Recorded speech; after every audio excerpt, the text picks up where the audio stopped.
Hello, hello guys! Sa mga naabang na mga chismosang marites dyan.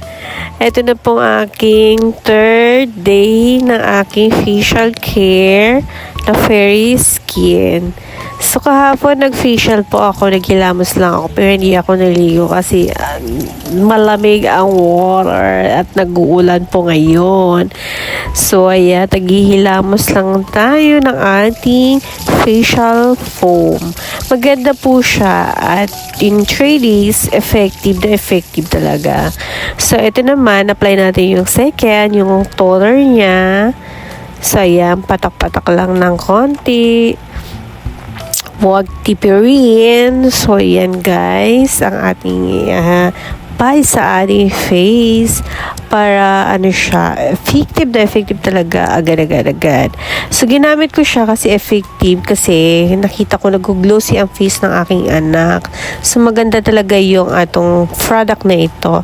At ito naman yung serum na ilalagay natin sa ating face. Ang pang 3-step. Ayan, guys. Konting patak-patak lang naman. At yan, hanggang sa baba. Mahapdi siya actually. Kasi yun na yun pang 3 days, effective na talaga siya.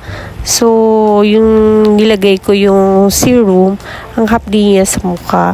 So, tingnan mo naman sa face kung kinis sa leeg, 'di ba? Iba yung niya, hindi pantay yung kulay. Actually, hindi ko na rin nilagyan yung aking leeg kasi manipis na aking balat ng aking leeg. So, yan siya. Ang ganda talaga ng effective ng aking Fairy Skin. So, ito naman yung sunblock pero hindi naman tayo lalabas.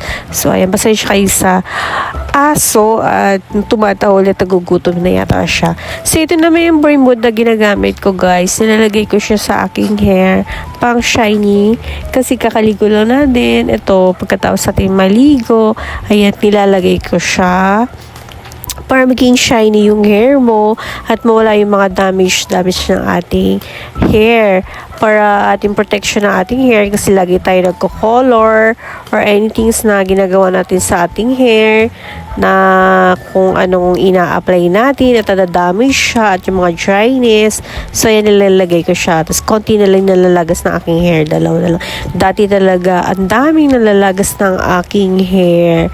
So, ayan, guys. Please follow and like and share. Thank you sa mga nanonood, mga marites. So, ayan, ang bango niya talaga sobra. Nabili ko lang siya sa TikTok shop. So, ayan. Salamat sa inyo, sa mga nagpa-follow at nag-heart dyan. God bless you all.